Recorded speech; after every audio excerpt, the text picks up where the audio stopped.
There's a place where the world's silence has become its loudest betrayal, where lives are erased, not by natural disaster, but by design. On this very day, 210 persons were slaughtered in one night, in less than 24 hours.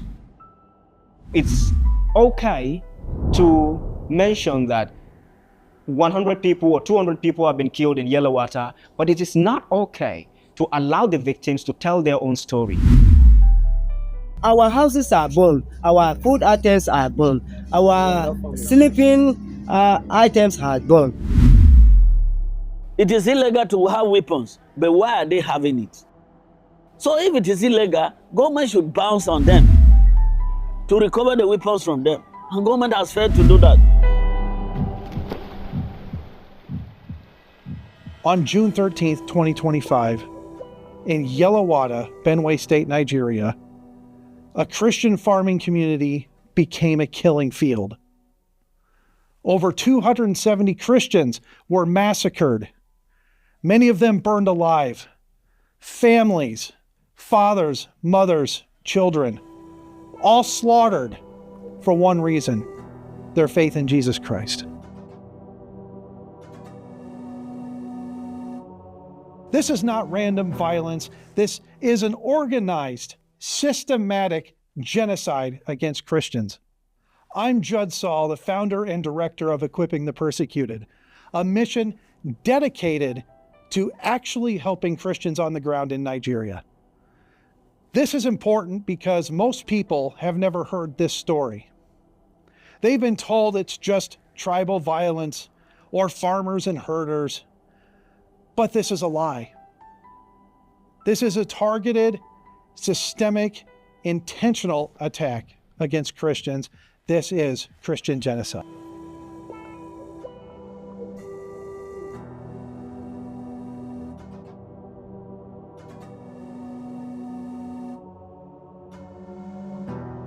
Benue has been involved in the kind of crisis, conflict, and it is not communal.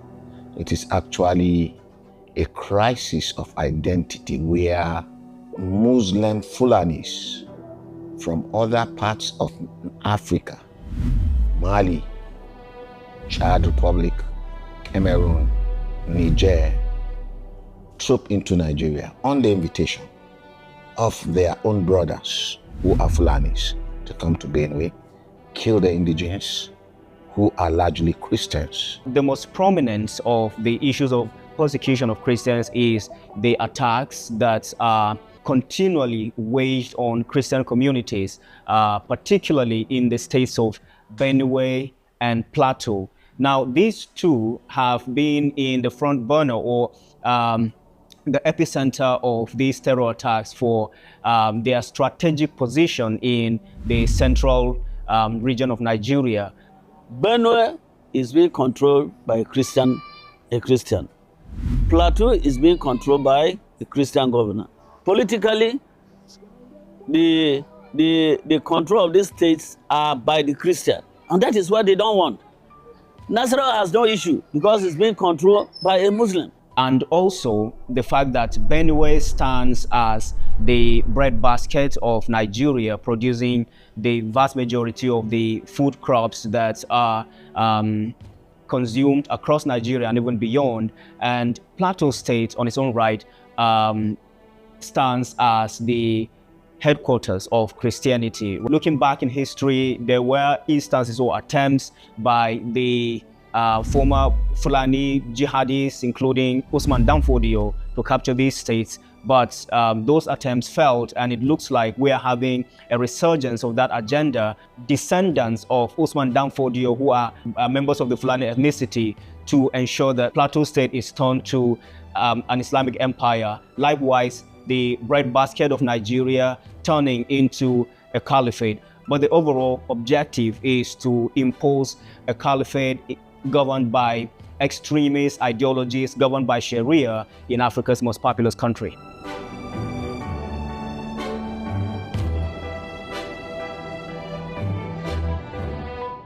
But here's the truth. The Nigerian government knew. The military knew.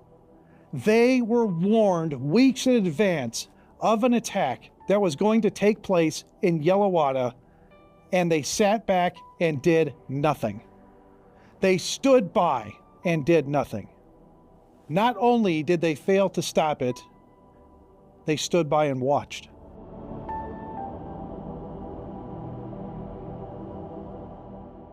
That very day, it was raining, so Fulani herdsmen, they invaded the community and claimed so many lives.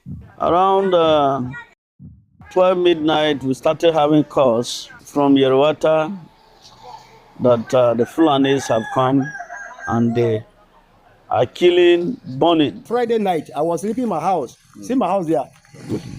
I come here, they shoot gun. Later, they come, they break the house. Where my brother is sleeping here with his children. Thereby, they come, they kill people. They were breaking the house. Say, Allah Akbar, Allah Akbar, Allah Akbar. Later, they go down. They enter inside, they kill people that side as well. They started shooting after the Allahu Akbar. Burning houses, burning people in the houses, killing them, massacring them. In fact, it was a sad news. Ikwaneva facing higher, still a boundary. Kayo, I say, do in a actually before Yavaya, we look in a we want. So you, I say, do a say, Gumatsan at Timbiji. Aluviva Zuayo Gaya, Adogave de. So room lab vesting Barumba, or Montana, Yake 40 something, 30 something. So you're blachi in Nanibe, we do it. Nah, you but now we unde hakpa we do it. So mama kwa yam do hakpa la. So yashi baba wa amhe. Kwa ngba na ba nso. So ngba mu nso la ya unde kwa do sha. Udun la ma ya town kwa hidegba hinya. She da ngba mu gani la ya. Ya gumo kpam na gum do so fa nya e baby. Go da ya bu won shi bu wa be kwa so ba wa ya hiru yo so nya be town. Na ma tena la ma ya de gbakuru mu gani la. So ma ya we bear my house, my nade. So you have a nade, you have a baby gray mea. And when I was pay, I do a valapashi with Zavinade, Chichavina, the hammer qua.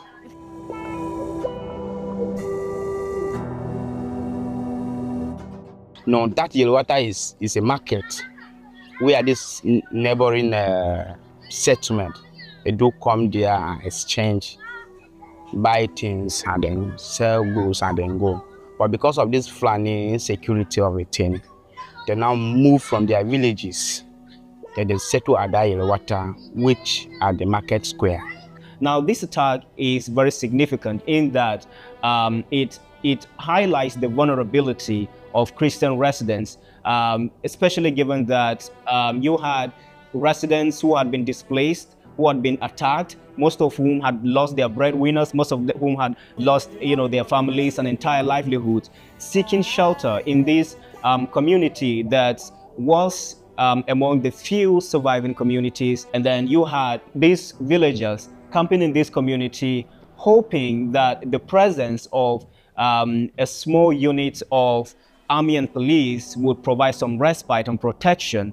But again, when this attack was launched, somehow the terrorists apparently acting on perhaps the collaboration, information apparently or possibly shared by sources within the security architecture, like the Chief of Defense Staff did allude to, made sure to flank the military base and as well the police station that is located on the edge of the community, while another group focused on burning these helpless and defenseless Christians in the makeshift shelters. I'm particular about one man, Iyomba. He lost his wife and about 5 of his children, and then 10 houses belonging to him was burnt down. The other man lost 35 of his family household. I'm talking of Tazar Dende Aloysius. He's a Catholic. He lost 35 members of his household. His brother's wife, his brother, his brother's sons, two of his brother's sons, and their children, all of them, in one flat, were macheted, slashed, cut to pieces, and then locked up in their houses, in their flat, doused with gasoline, and then burnt to ashes.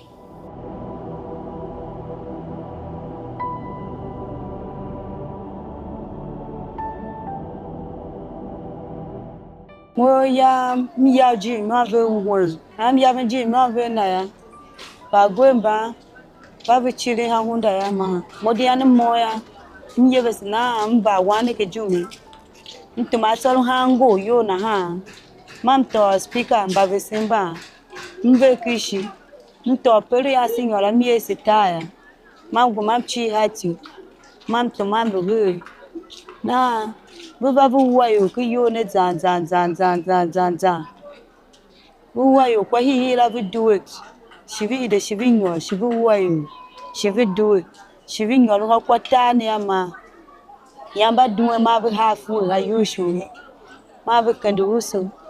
Namba ngwa pe yamyera yu. Mbu pera chupu ya mam negrusu. Mam kiri mom duwe. Yani velo ba. Kiyo hangere shini. Mam kesengere mra hayo. Kesengere mra hayo vemba yachi.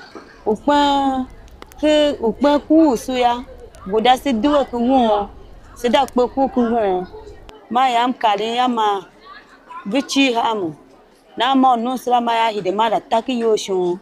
Okwasina ma yebe se ma de ko ho ma ya si yebe si yi. Ba mi am to me e mo me be kaya si duwe chicha. Ke yamba wala mo gan agba na la vene e hu duwe yamba go eve won. Ya hide de taki usine ma pe. Te nya se fa je vi lu ke won la fa je mduwe wasipa. E se vinda ku uhia ne ya ugbola. Ale on pari oro mi ya na nzaro on pari oro mi ge akoko na ya se duwe. Na ki yo shunra ba tumbu wamia. Nwe ya pe wana mola ka yira tine onduna. Ngula pa shipe. Umomla ka yira e geble. Ngula pa pe. Mola ka yira e vete. Ngula pa pe. Awan ne ka yira tine cletus. Mbala mi e shiondo. Ngula pa pe. Now, a week after we went there, we discovered that 400 houses were burnt down. Now, as we were checking on these houses, we were going one after the other into these houses. Charred bones that had been burnt. Rice, storage, drainage has been burnt into ashes. You could see blood stain on the ground, blood splattered on the wall. It reek of death. The smell is so acrid. Could you smell of burnt bones, flesh, blood, rice, all mingled together? 1 week after this carnage, smoke is still coming out of some of these houses. I was kind of depressed because seeing people born beyond their recognition it was a sad event. So I only went there to find a way to move my sisters and her husband the little remnants, so that will come out, will do a sign of sin and then bury them. So it was a very sad movement. Oya wayange ipana pa kishop. Ya uwa bechicha momo yanga kwati ya do umake. So my people that were they killed up to 18 in my village. And some were my relations, blood relations. And they killed them about 6. My mother, who is an aged woman, was also affected because when I got the news to her, she had heart attack, and that leads to her death. It was yesterday that I went and deposited the corpse in the hospital. The Nigerian authority had every chance and every opportunity to reinforce its troops in that community and ensure that the defenseless villagers are given protection, because anytime these people are coming, they normally even give information that we must attack. The attack on the peaceful community of Yelewata was planned more than 3 weeks in advance, and our team at Truth Nigeria had advanced knowledge of that because, of our networks and intelligence capacity. We collected information regarding plots to launch attacks in this community or in communities bordering Nasarawa and Benue, and disseminated that information, gave advance warning of those attacks to the police, the DSS, the army, and also civil authorities, with the hope that something would be done. They consistently said they are coming, and the government was aware that these people are coming, but no action was taken. The Yelewata there was on the video, social media everywhere, that these people have left Kadareko, they are coming to attack. Government was aware. In fact, even the attack, when the attack was on, the attack was more than 5 hours. And from Makurdi here to Yelewata is less than 30 minutes drive. It is planned, they map out the area, and according to what they told me, is they came in 3 batches. They came in 3 batches and they used different flanks. They avoided the military base, and then they came by the west, and then surrounded the village, and they started shooting. They normally come anything 10 o'clock, and after operating, they stop anything 2.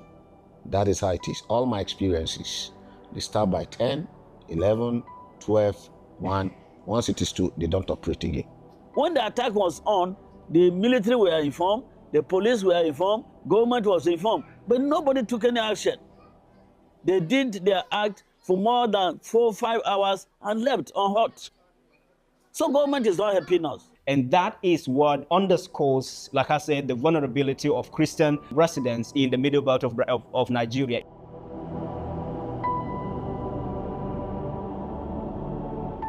This is not just about Yelewata. This is Nigeria's war against its own Christians. A war the world refuses to name. A war the world refuses to acknowledge. The question is, do the Nigerian authorities know where these terrorists are coming from? Yes. Do they know where, when they even launch the attacks or when they are planning the attacks? Of course, by the fact that we give advanced knowledge. And of course, by our interactions with some peaceful and honest members of the security architecture, yes, they know. They have the intelligence that tells them that, yes, these things are about to happen. But what happens? They never act. Instead, they come after people like us, whistleblowers like us, truth tellers like us, who are simply doing our bit to draw attention to the attacks, to draw attention to the violations, and to ensure that something is done, if not locally, at the international level to protect citizens and to guarantee the safety of humanity generally and religious freedom in Africa's most populous country. Nigeria remains the deadliest country on earth to follow Jesus Christ. 90% of Christian persecution deaths worldwide have occurred in Nigeria over the last 5 years. 3,100 Christians have been killed since January 2025. 2,830 abducted. Over 3.3 million Christians have been displaced, driven from their villages and removed from their homes. And those are just the ones that we know of. There's more that are staying silent, living in fear. It damages is enormous because, number one, those that survive it, they don't have a place to lay their head. They don't have house. They don't have food. They can't go to farm. So multiple trauma going on their head. So, and like they wrote to us yesterday, they need food. In fact, some said specifically, we help them with the drugs, but they need food so that the drugs will be effective. And they are taking the drugs without food, and they are having side effects. So they need food. Some people are here, they can't afford 1 kobo. Even to bury my mother now. If people don't support me, it will be a serious issue. Because the first target It is the place where I will go and bury her now that there is crisis. So I have to deposit it in the hospital. And depositing it, it involves money. When time comes for me to bury her, they will be asking for the money that I should pay the mortuary bill. All these things are involvement. Getting a casket because she was not born. So I may find a way to at least put her in a casket so that we'll bury her. And all these things involves financial implication. Life in the camp is not easy with me because I have my personal house that I'm sleeping in. So before, but now, as in destroy the whole thing, I'm sleeping on the mat. To eat sometimes is 0 meal a day with my children. Camp nesi bahe ya ka yomba ka benasi kwa ya mesi yaye. Ka nasi guys ka pekasi to majira. Now we are kind of hand to mouth. So it's not just easy. Like you see in my house here, I have about 15 kids, which are not mine, which are their relative. In fact, 2 days ago, I have to reduce because they were here about 20 something. And look, I have not even completed my house. So where to stay is very difficult. So I have reduced some. And having 20 or 15 people in the house, you know, the kind of food consumption it will be. This is the war on Christians in Nigeria. In the ashes of Yelewata, survivors rebuild, they mourn, they remember, they still hope. But the killing has not stopped. Across Nigeria, churches burn, villages are emptied, families are torn apart, and the world remains silent. The world is not responding enough, and that is why they keep on perpetuating this crime. You see, the Nigerian government is also hiding the facts. The Nigerian government is letting the world know that this is just a communal clash. But a communal clash is when two brothers are fighting. It's when two tribes or very neighbors that have lived together in the same community are fighting. But this very clash involves a header or heading community, and they are armed with AK-49. And then they come to overwhelm or storm and then slaughter innocent people, the Kajis, the Kadaras, the Idomas, the thieves, who are not armed. The plan of the terrorists is not just to take Nigeria or to take Plateau State or central Nigeria, but to take the whole of Nigeria. Now, taking the whole of Nigeria is very central to capturing the whole of the African continent, because Nigeria, of course, is the largest black country in the whole world. And it is one of the richest, in terms of mineral deposits. So imagine now that the terrorists, without even having a foothold of the mineral deposits in Nigeria, they are able to acquire anti-aircraft artilleries. They are able to acquire heavy-duty machine guns, rocket launchers, and even drones with which they are able to take out entire communities. Imagine what they can achieve by the time they get hold of Plateau State with all its vast mineral deposits, the tin, the columbide, uranium. They are able to capture the whole of Kaduna State with all of its mineral resources. They're able to capture the whole of Niger State with all of its gold, and diamonds. They're able to capture the whole of course, they're even pushing to the oil-rich south of Nigeria. By the time they get hold of all of these resources, what warhead can they not acquire? What missile can they not acquire? What nuke can they not acquire? What ship can they not acquire? What battle tanks can they not acquire? And what that essentially means is that with that, they will be able to launch attacks as far as the United States. And that means another 9/11 is possible. We cannot stay silent. This story must be told.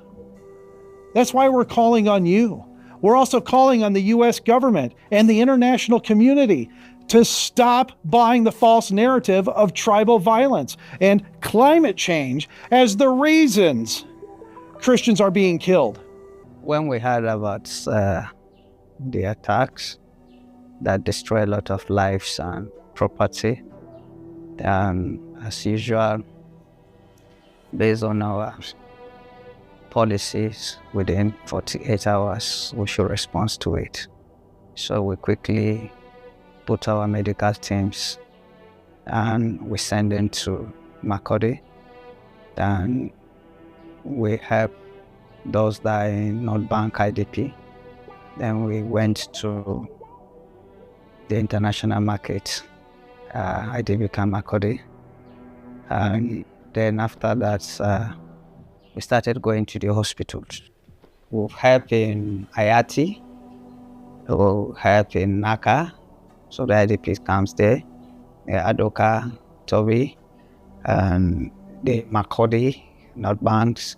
When we come to Kaduna, virtually all the communities in southern Kaduna that have been attacked group in there is the Kajuru, is the Zango Katab, is the Kaura, Chiku, Kachia, and in Plateau, we're talking about the Mango, Rion, Miango, Bokos, all the places that have been attacked of India. In Nasara, we have Kutara IDP that have built school there. And other areas, FCT, Abuja, we have Wasa IDP that have helped. So we're talking about over 500,000 people that benefited from equipping the needy directly. We're not talking about indirectly. And we have widows that consistently receive help from us, some monthly, some quarterly, some yearly. It's time we quit being naive and look at the situation for what it is and call it for what it is. A genocide against Christians perpetrated by radical Islamic terrorists from the Fulani tribe. We cannot sit idly by and ignore this anymore. It is time for action. It is time for us to wake up. It is time for us to come to the aid of the innocent in Nigeria. Will you join us? Share this film, share this documentary with everybody you know. If you'd like to help persecuted Christians on the ground, visit our website and partner with our organization at equippingthepersecuted.org. We're an organization that's actually on the ground getting things done. Not just putting a Band-Aid on the situation and not just humanitarian aid, our mission is to prevent the persecution. And we encourage you to get behind us, but most of all, we encourage the U.S. government, the international community, to get involved and intervene now. You can help us fight back now. Visit equippingthepersecuted.org to stand with us, support the survivors, and be part of this mission and save lives. Take action and be part of the solution. Because if the world keeps looking away, who will be left to speak? How many more thousands are going to die because of our inaction? Let's put a stop to this today. The time to act is now. Please join me.